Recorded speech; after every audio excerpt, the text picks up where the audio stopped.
Κανονικοποίηση της βίας και ποιες οι επιπτώσεις της, ειδικά όταν αυτές γίνονται σε δημόσιο χώρο, είτε αυτός είναι φυσικός δημόσιος χώρος, είτε σε ψηφιακό περιβάλλον.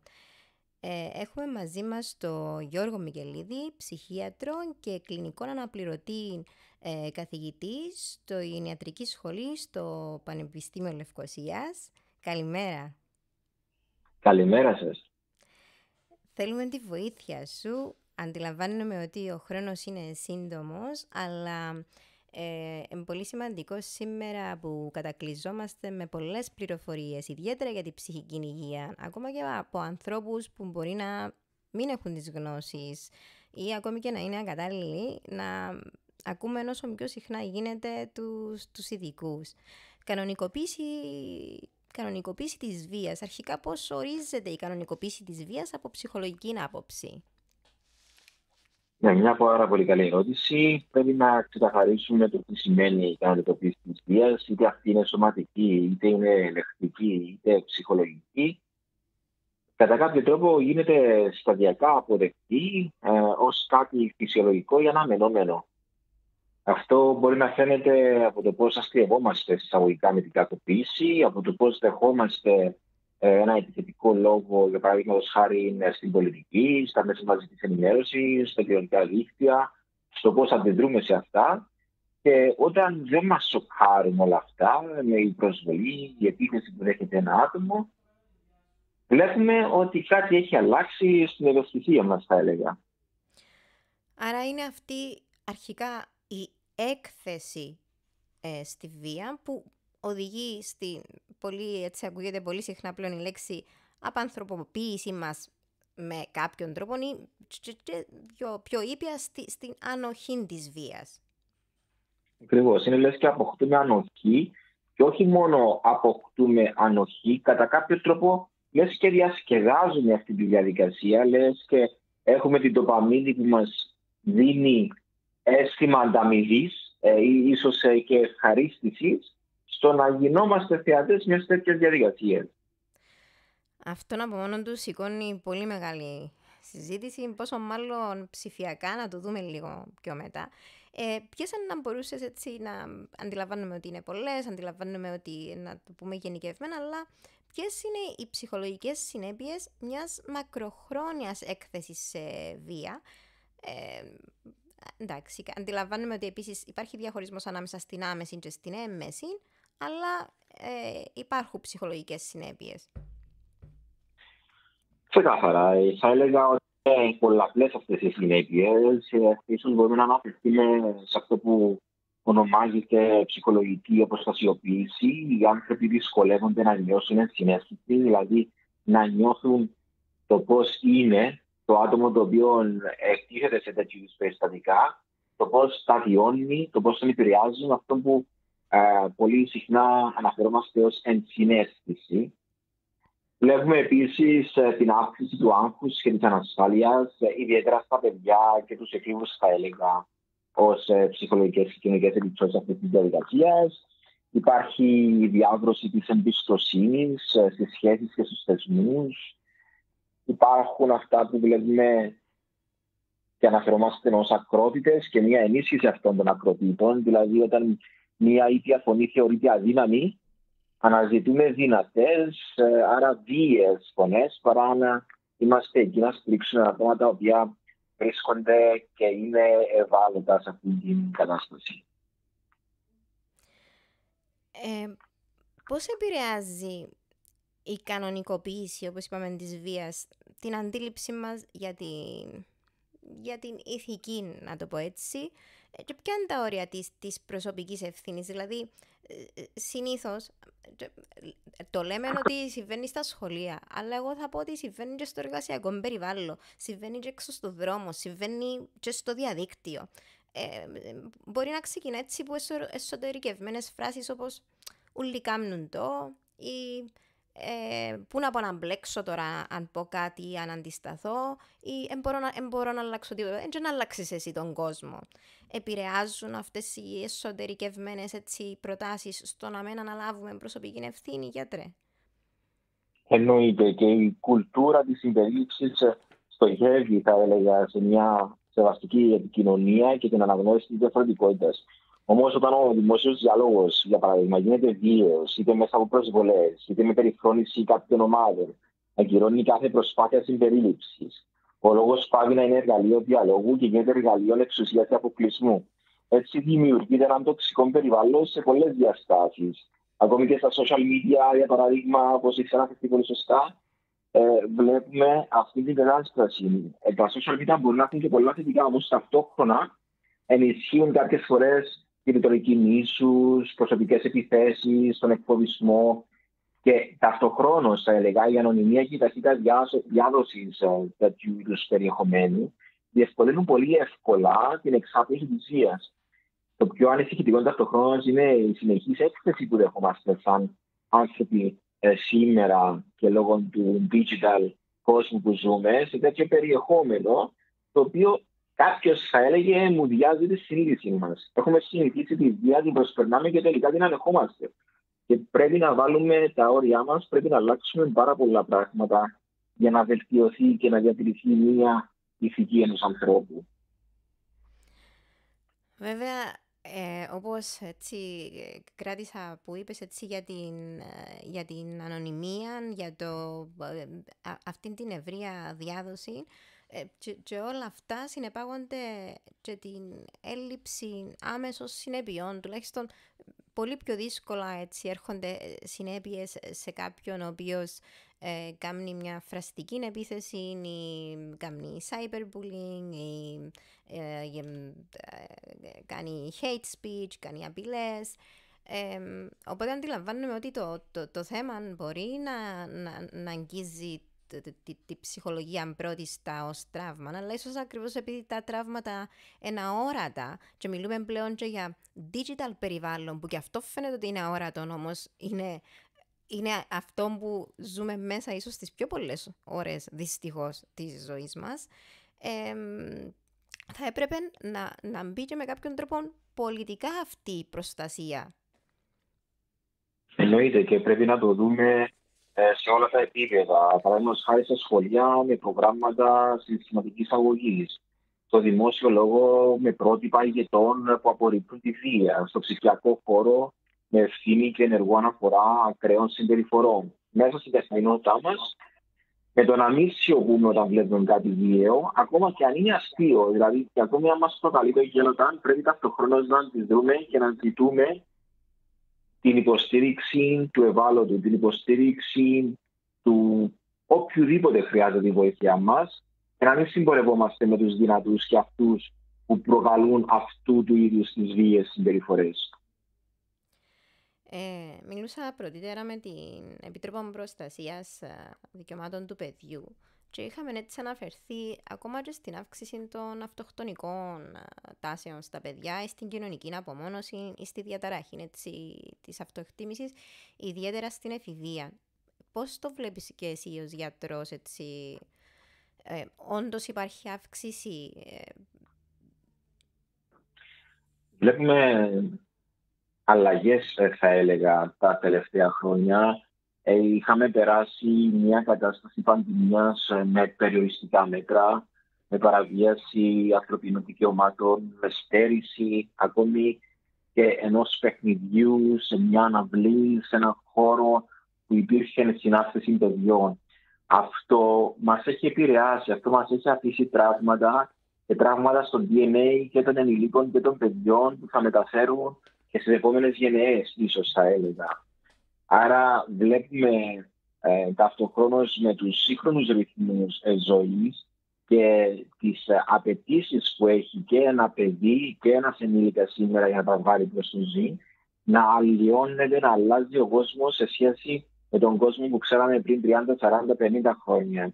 Οι απαιτήσεις είναι τεράστιες στις μέρες μας. Τα θέματα τα οικονομικά είναι πολύ δύσκολα για τα πλήστα, θα έλεγα, σπίτια. Άρα αυτά είναι επίπονα, δημιουργούν ψυχολογικό και σωματικό πόνο και στους ανθρώπους που βρίσκονται με αχώδεις διαταραχές, με καταθλιπτικά επεισόδια, άτομα τα οποία ζητούν καθημερινώς βοήθεια στα ιατρεία μας. και απευθύνονται για υποστήριξη. Αναφέρθηκες και προηγουμένως έτσι ότι για τη βίαιη συμπεριφορά, και όντως η βίαιη συμπεριφορά online, να το πω έτσι αγγλικά, είναι πιο εύκολη από ότι face to face. Αν και έχουμε δει και από την άλλη πολλές καταγραφές στο κινητό, δηλαδή ψηφιοποίηση και δημοσιοποίηση της βίας, Έτσι ακριβώς. σε live έτσι μετάδοση.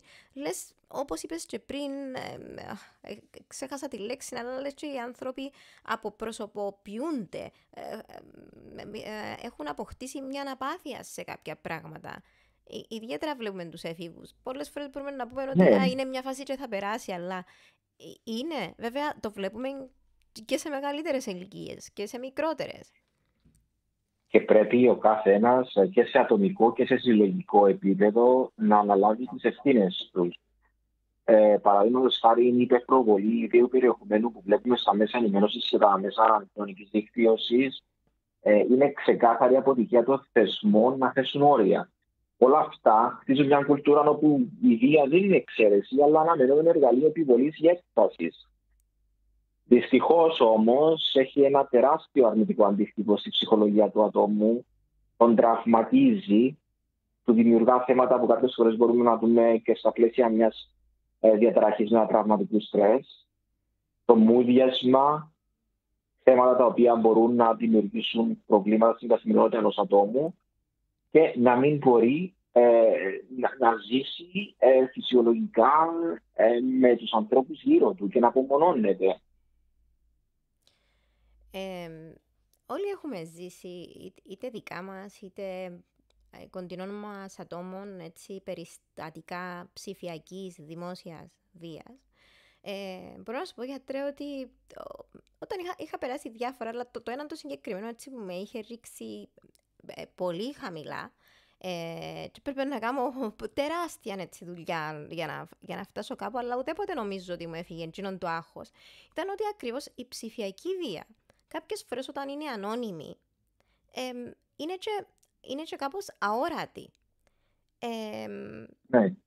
Πώς ενισχύουμε, σκέφτομαι ακόμα και παιδιά, αλλά και ενήλικες, πώς μπορείτε εσείς ως ειδικοί να μας εκπαιδεύσετε, ώστε να έχουμε και κριτική αντίληψη στα media και να ενδυναμώσετε τους μάρτυρες ή τα θύματα ή και τους ίδιους τους θύτες, γιατί γνωρίζουμε πλέον όλοι ότι ο ίδιος ο θύτης μπορεί να υπήρξε θύμα και όλον αυτόν τον φαύλον κύκλο. Αυτή η μη ορατότητα της ψηφιακής βίας και από πότε ποια στιγμή θα σου έρθει, από ποιο θα σου έρθει, προκαλεί μια γενικότερη ανασφαλεία. Αναρωτιέμαι, γιατρέ, κάτι προσωπικό ή γενικευμένη αυτή η φοβία στα social media? Πιστεύω μπορεί να υπάρχει και στα δύο επίπεδα, και συλλογικό και σε ατομικό επίπεδο. Και μπορώ να το παρομοιάσω κιόλας και στην εποχή που δεν υπήρχαν τα social media, υπήρχε ο όχλος. Ναι. Σε μια διαδήλωση βλέπαμε τον όχλο να συμπεριφέρεται βάναυσα προς άτομα με βία, είτε ελεκτική είτε σωματική, διότι καλυπτόταν το άτομο πίσω από τον όχλο. Υπήρχε κατά κάποιον τρόπο πάλι ανωνυμία ή σε έναν ποδοσφαιρικό αγώνα. Άρα, κατά κάποιο τρόπο, παρομοίως, τα social media είναι λες και δημιουργούν αυτήν την κατάσταση του όχλου, όπου λες και χάνεται η ατομική ευθύνη. Λες και δεν θα πάω φυλακή, δεν θα πάω δικαστήριο, δεν θα με βρει αστυνομία και βγαίνουν πράγματα προς τα έξω που είναι θαμμένα στο υποσυνείδητο και το συνειδητό ενεργοποιείται κατά κάποιο τρόπο και ενεργεί και συμπεριφέρεται ένας άνθρωπος με αυτές τις ακραίες, επικίνδυνες και εγκληματικές συμπεριφορές. Το ανάφερες και πριν, αλλά θα ήθελα να μας μιλήσεις και ιατρικά. Σαν τώρα αναφέρθηκε στη ψυχολογία του όχλου. Και όντως το βλέπουμε, καλύτερα να πούμε ότι ας παρατηρήσουμε, πρώτα τον εαυτό μας, ότι πολλές φορές λειτουργώντας μέσα σε έναν όχλο, νιώθουμε και μια ευφορία. Ή έχεις αναφέρει ότι παρατηρώντας βία ή ακόμα και διαπράττοντας βία, νιώθουμε και κάποια συναισθήματα ευφορίας. Ποια είναι τα συναισθήματα?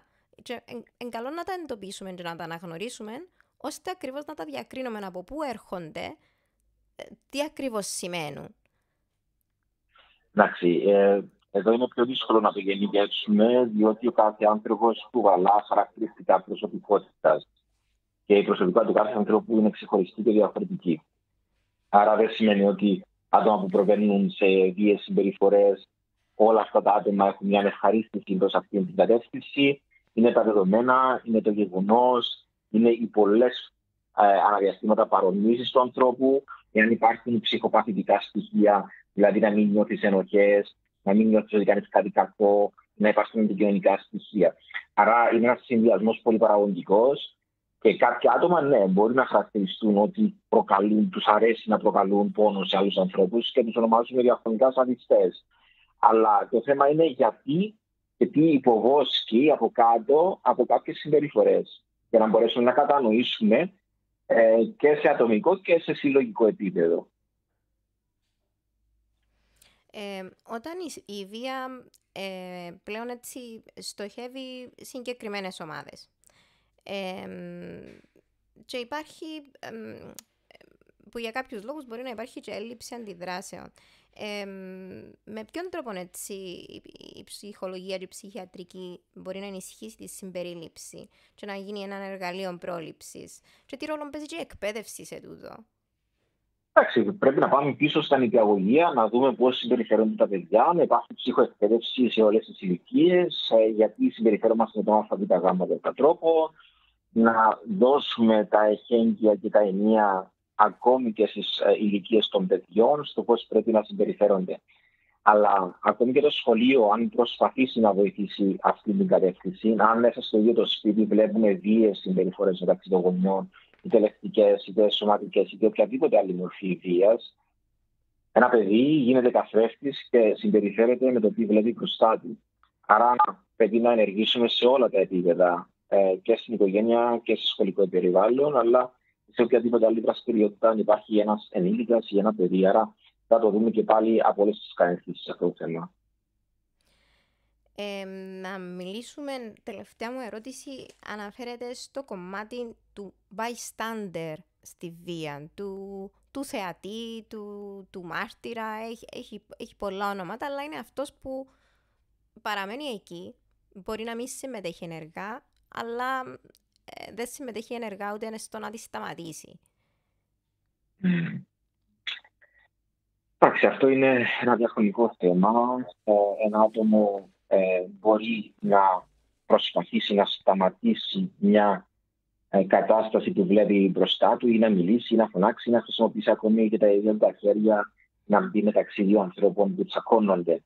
Αλλά βλέπουμε τους παθητικούς πολλές φορές που απλώς παραμένουν θεατές μιας κατάστασης. Κάποιοι από αυτούς μπορεί να έχουν και, όπως είπα προηγουμένως, να νιώθουν και ευχαρίστηση που βλέπουν αυτό το εισαγωγικά θέαμα μπροστά τους και να λένε γιατί να μπω εγώ μέσα στη μέση αυτής της κατάστασης και μπορεί να βρεθώ εγώ το θύμα αυτής της διαδικασίας, να δημιουργηθούν προβλήματα σε νομικό επίπεδο εναντίον μου, γιατί να γίνω ενεργός σε αυτή τη διαδικασία και δεν ξέρω το τι θα προκύψει. Δεν είναι θέμα το οποίο με αφορά εμένα, γιατί τότε να μπω σε αυτή τη διαδικασία. Είναι πολλοί παράγοντες και πάλι που βλέπουμε τους bystanders και υπάρχουν πολλοί ψυχολογικοί παράγοντες που δεν προσπαθούν να αλλάξουν, να σταματήσουν μια κατάσταση. Και πάλι εδώ έγκυται στον άνθρωπο, στην προσωπικότητα του ατόμου, και κανονικά θα πρέπει να ενεργεί στο τι θεωρήθηκα σωστό σε οποιαδήποτε κατάσταση της καθημερινότητας. Και φαντάζομαι ότι όχι σε όλες τις περιπτώσεις, όπως είπες, να μην γενικεύουμε, αλλά σε περιπτώσεις που είναι ένας ο θήτης ή λίγοι οι θύτες και έναν το θύμα, ο μεγαλύτερος αριθμός είναι οι bystanders, οπότε είναι και αυτοί που έχουν και τη δύναμη ώστε η βία να μην νορμαλοποιηθεί. Και είναι οι παθητικοί bystanders που δεν λαμβάνουν ενεργό μέρος στο θέμα το οποίο βλέπουν μπροστά τους. Διότι μπορεί να σκέφτονται πολλά και διάφορα, ότι δεν θέλουν να βρεθούν θύματα σε μια διαδικασία στην οποία παρακολουθούν.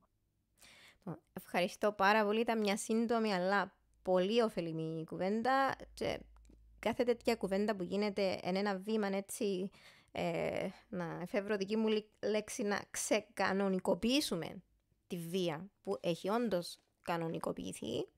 Ευχαριστώ πάρα πολύ για τις απαντήσεις, για τις εξηγήσεις, για τις συμβουλές.